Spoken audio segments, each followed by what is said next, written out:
How do we draw nature freehand with a pen? Pen, I think, is a challenging medium for drawing a natural scene such as this. But I think more of a challenge is our concept of drawing with lines, because it's hard to define many of the shapes in this scene with lines. Pretty much the only ones really are parts of these trees and parts of some of the rocks, and yet there's so much more in this to be captured than just those outlines. And what do we do with the bulk of things in this scene where we just can't draw outlines? All of the leaves, even the little branches and twigs, and the overall effect, the overall build-up of thousands, hundreds of thousands, millions even of tiny individual items. The answer has a lot to do, I think, with hatching and with doing our best not to draw lines, but to draw marks, to create marks on the paper that establish certain areas of our subject. The closest I come to lines are with these trees, at least the major trunks and branches. And yet, even then, I'm trying not to do long continuous lines. I'm trying to do broken lines or short bursts of lines that will help me to capture the twists and curves, particularly of this tree on the left-hand side, a Sydney Angophora, which is known for its twisting and curving form. At this stage, I'm just outlining some of the broad areas. And I say outlining because I'm doing the things that can be given an outline, but not necessarily with a line. So for instance, you'll see on the left center, I've established that bunch of leaves, which is in the light with the dark rock behind it. This small tree down in the front actually has leaves that we can see the leaves quite clearly. And so I want to establish that in the foreground. These are probably the only leaves that I'm drawing that really I want to be seen as individual leaves. If we get the scale of leaves wrong, if we suggest leaves when we shouldn't be suggesting leaves, we can make large trees look very small. So where the leaves are too small to draw individually, we don't want our marks to look like they're individual leaves, because we just won't be able to do enough marks for that. I'm drawing with a 0.2 millimeter pen. I decided that as part of the challenge of drawing this, I wouldn't change my pen. I wouldn't change to a lighter pen for further back things, which is what I often do to help give a sense of depth. But this has a relatively shallow plane of depth to it, I think, certainly compared to most scenes I draw. So I thought I'd try and establish the entire effect of the scene with the 0.2 millimeter pen. The first thing I do is hatching on these large rocks, because they create the silhouette of the trees. They throw the tree trunks into relief, and I think visually it's the most dominant thing that we get. And I did a couple of trials as to whether to do the hatch lines more horizontally or more vertically. In the end, I went for vertical because the rocks are actually laid down in these weathered bands. These are Sydney sandstone rocks, and they are in layers that weather to reveal the layers. And so I thought I could capture the curvature that's between, the slight curvature between the layers if I went vertically with my hatching. It also frees me up to do contrasting horizontal hatch lines for where I put the shadow on the tree trunks, and creating visual contrast, visual distinctiveness of the various parts of this drawing will be the challenge. Because what I need to do is create the effect of this massive detail, this massive branches and twigs and leaves, massive texture all over, and yet I've got to create enough separation of the various types of texture when I can't use colour to do so. I want this to look like a part of the Australian bush that is a tangle of undergrowth and of trees and of rocks, of bark, of twigs, of all manner of things. So I'm really wanting to create the effect of the bushland scene rather than the exactness of the bushland scene. I mean, I'm trying to become more exact in some of the obvious details, such as these trunks and branches. But when it comes to the massive detail, I'm going to base it on what's in my reference. But I'm going to take quite some liberties, particularly towards the end, to create marks on the paper that will fill in the gaps to emphasize the parts that I want to be understandable, and to alternately just create effect to be read as more background noise, if that makes sense. So I'm just now doing some of these leaves in this upper front section. Now this is the other part where the leaves are closer. And so over the course back and forth of doing this, I put more and more marks there in that upper right corner, right up until the end. At this point though, I've gone back over to do the rock, and as you can see, I'm leaving exposed that section that I want to leave free for the leaves.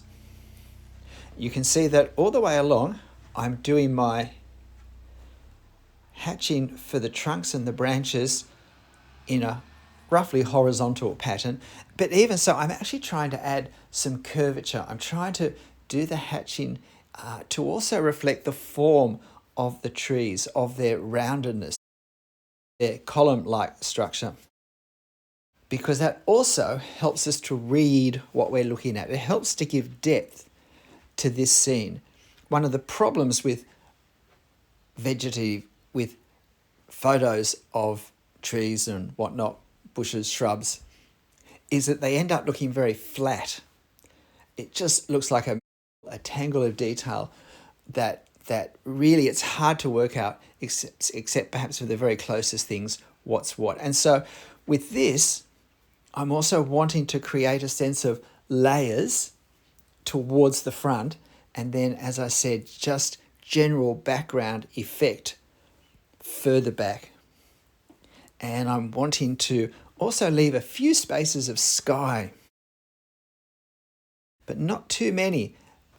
That's a fine line, to not leave so much sky that we have bigger gaps than we have in the Australian bush in this sort of place.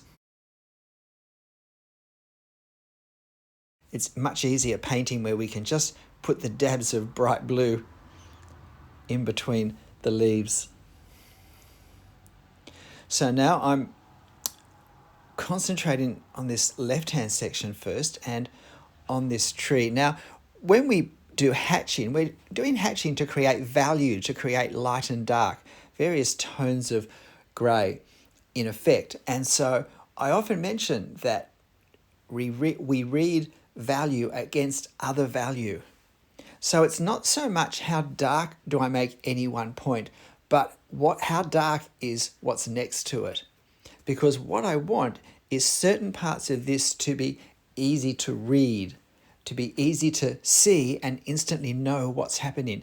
And allowing contrast is a strong way of doing that. So I'll be applying more hatching to that large central rock at different parts as I apply more hatching to the trunks or to some of the other areas around it, to emphasize the difference between the rock and the trunk or the branches or whatever is there. Whenever I feel like I've got the value too similar, too close together, I want to darken one of them. So now I'm doing some broader hatching lines, not to represent anything except a generalized tone, a generalized value. I don't want them to be so small that they could be mistaken for leaves, but I'm wanting to connect a number of different trees and shrubs in the background. But I also don't want this branch that I've got an exposed sunlit section to be messed up either. And so it's this massaging of value as we move over our drawing, that's important to maintain the contrast between various elements that are important for an overall understanding visually of what's happening. We want parts of this scene to be very clear to see so that we understand what it is, but we want other parts to be less clear, to be somewhat ambiguous as to what we're looking at, just as it is in the photo, because that will create the effect of nature, of the overwhelming tangle in this scene of different natural elements. So now again, I'm going darker and darker in this section, working on some of the branches that I hadn't. And now you can see I'm darkening this rock, and you can see how the trunk starts to come out more clearly. That left-hand trunk is a little more easier to see. And now I'm wanting to progress this other side. So I'm looking at my reference and I'm using it in broad terms to work out what I'm going to draw, but I very easily make slight adjustments to it, or simply leave things a little ambiguous in my drawing that aren't really ambiguous in the photo. I'm now starting to be guided by what I've already drawn. That establishing clarity amidst the chaos in my drawing is now for me more important than staying faithful to what's in the photo.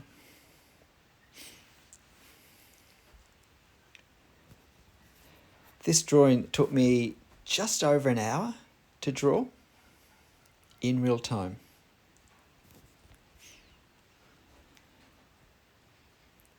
Which, if I was sitting down in the bush, would be a reasonable time to sit on a rock and to draw a scene in front of me. And it's a little bit larger than many of the drawings that I do for YouTube. The beauty of this sort of subject, though, is once we've got the technique reasonably comfortable, we don't have to agonize over perspective angles or foreshortening or scale or some of those issues with quite the same exactness as we have to when we do street scenes, architecture or other subjects. And so we can, once we're in the right rhythm, and I think every drawing gets its own tempo, gets its own pace. This one got a very fast tempo by the end. It does get quite quick to do quite a lot. And we do gain confidence in our mark making because we get greater and greater understanding of what our marks are doing, what effect we're creating. We can see more now what our darkest areas are going to be, what the overall feel of our drawing is, and therefore we can add to it more easily. I've decided to increase the size of this bush this tree rather, it's a small tree in the lower right, take it closer to the edge. And down in this corner, I'm wanting to keep it fairly gestural, fairly suggestive as to what detail there is, and the same in this lower left corner. As we get closer to the front, I want it to have a more gestural feel because really the main focus of this is to look at the trees. It's the values direct our eyes to that central section. And I don't want anything to compete too quickly with that.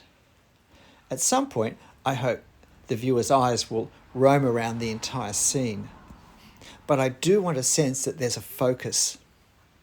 And that once we understand the focus, what I've not drawn in the more gestural, suggested parts of the drawing will be more readily available to the viewer to see, to understand, to create in their own mind from the clearer parts that I've drawn, particularly in the upper central section.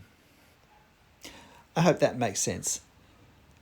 Let me know in the comments if it makes sense for you, please. And look, if you're finding this helpful, please hit the like button. It really does help my channel.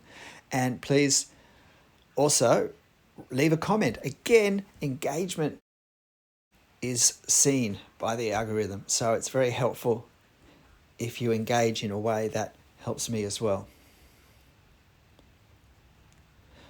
Possibly the next sunny day I should go into this bush, because it's not that far from where I live, and sit on a rock and do this on location. So I'm really just making my final adjustments now. We are getting quite close to the end. I wanted to darken this section in the upper right, and I think it makes a bit of a balance for the rock. And I'm just adjusting some edges again to create greater contrast.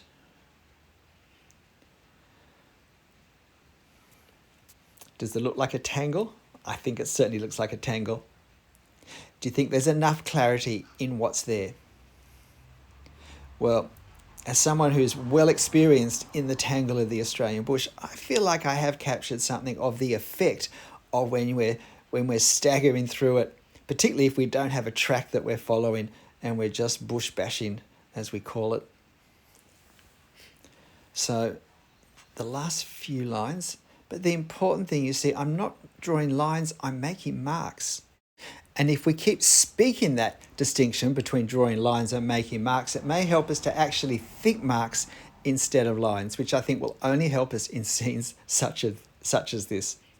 G'day, I'm Stephen Travers. Well, what do you think? Do you think there's enough clarity in this?